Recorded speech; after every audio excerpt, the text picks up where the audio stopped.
पार्टीमध्ये त्यांचा प्रवेश रखडलेला आहे। राष्ट्रवादीमध्ये जाण्याचे त्यांनी संकेत दिले आहे। 15 दिवस मी वाट बघेन असं म्हटलेलं आहे त्यांनी। काय सांगाल?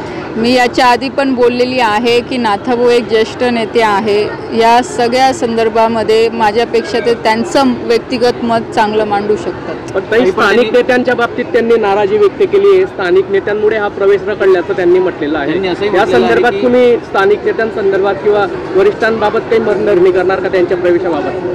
मग ह्या संदर्भामध्ये शेवटी हा जो विषय आहे नाथाभाऊंचा तो वरिष्ठ पातळीवरचा विषय आहे। मी एवढी मोठी नाही की ह्या सगळ्यांमध्ये मी काही बोलू शकते, कारण की सगळे जे वरिष्ठ आहे नक्कीच त्यांच्यापर्यंत सुद्धा हा विषय पोहोचलेला आहे आणि या संदर्भात लवकरात लवकर काही निर्णय होईलच। केंद्राकडनं ग्रीन सिग्नल मिळालेला त्यांना, आपणही त्या ठिकाणी उपस्थित होतो, मला राज्याकडनं मिळत नाही। नेमकं राज्याच्या कोणते नेते त्यांच्या विरोधात वाटतं आपल्याला?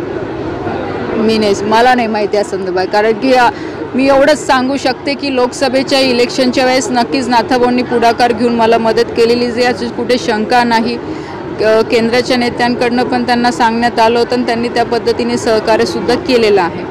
पण बाकीचा जो काही विषय आहे नक्कीच तो वरिष्ठांचा विषय आहे आणि नाथाभाऊचा विषय आहे। आणि मी जसं आधी सांगितलं की मी एवढी मोठी नाही की या दोघांच्या मध्ये मी येऊन काहीतरी बोलू शकते। नक्कीच ते दोघं जण बसून ह्या संदर्भामध्ये काय करायचं नाही करायचं ते निर्णय घेतीलच। एका स्टेटमेंट रावलं जातं नेहमी, तर एक सून म्हणून तुम्हाला या संदर्भात काय वाटतं? मी परत तेच आपल्याला सांगेल की नाथाभाऊंनी नक्कीच राजकारणामध्ये मला आणलेलं आहे, त्यांचं नेहमी आशीर्वाद राहिलेले, सहकार्य राहिलेले आहे।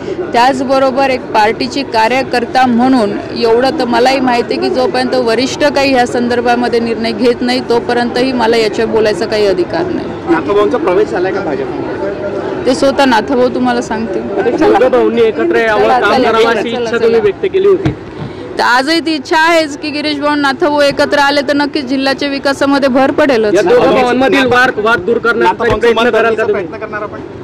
मी आधी पण तुम्हाला तेच सांगितलं की मला जेवढं करायचं होतं तेवढं मी केलेलं आहे। शेवटी आता ते वरच्यांचा निर्णय आहे, ते ठरवतील दोघं काय करायचं।